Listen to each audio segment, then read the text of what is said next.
Republicans in the Senate have already begun the procedural steps to filibuster the commission bill. Democrats say they'll force them into a procedural vote to put Republican members on the record. But in a surprise move, Joe Manchin and Kyrsten Sinema, whose votes could lead to filibuster reform, just put out a statement pressuring Republicans to work out a deal. But if they won't, it appears the GOP does have the votes to filibuster the commission. Stay tuned. So let's dig into the GOP's top arguments against a commission and why one is so badly needed. Republican argument number one, that Democrats want a slanted commission just to make the GOP look bad. I've made the decision to oppose the House Democrats' slanted and unbalanced proposal for another commission to study the events of January the 6th. But the commission, as envisioned in the bill, is not biased. It was approved by the top Democrat and the top Republican on the House Homeland Security Committee, Democrat Benny Thompson and Republican John Katko. And Democrats conceded to every demand that Republicans made. Both parties equally represented, with each party picking members, equal subpoena power, and a firm end date, a report by the end of 2021. But perhaps the most digestible Republican argument against a commission is that the riot is already being investigated a lot. You've got two committees in the Senate already doing their investigation. Law enforcement investigations are ongoing, and federal authorities say they expect to arrest at least 100 or so more. They're right. There are criminal and congressional investigations underway, but prosecutions of individual rioters from the FBI and the Justice Department are unlikely to produce information much beyond what the individuals themselves did and why they did it.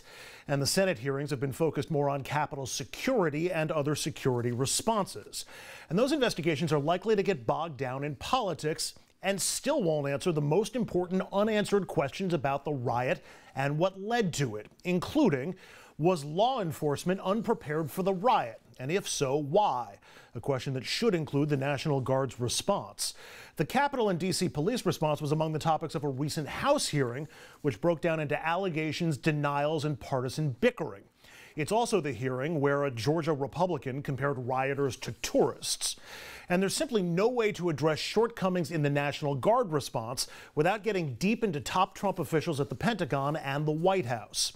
Unanswered question number two, how did the riot come together and who planned it? That gets harder to answer when Republicans like Senator Ron Johnson say it was a peaceful event except for a few agitators. And while criminal investigations into rioters might provide more information on quasi-militia groups like the Proud Boys and their role in organizing some rioters, they won't probe how those threats grew and spread or how to prevent it from happening again.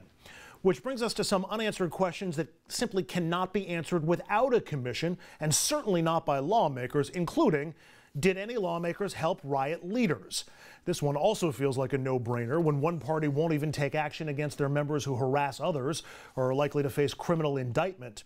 Put another way, do you know the names Andy Biggs, Mo Brooks, or Paul Gosar? Most Americans don't.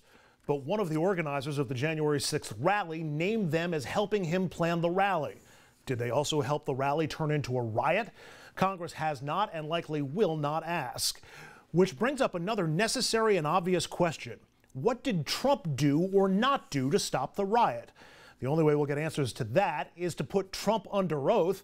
And given his penchant for lying, you'd all but need to put some of his top aides and advisors under oath as well, including, of course, House Republican leader Kevin McCarthy, whose phone call with Trump as the riot was happening, and Trump's response that the rioters, quote, are more concerned about the election than McCarthy was, would speak to Trump's disinterest in stopping the violence.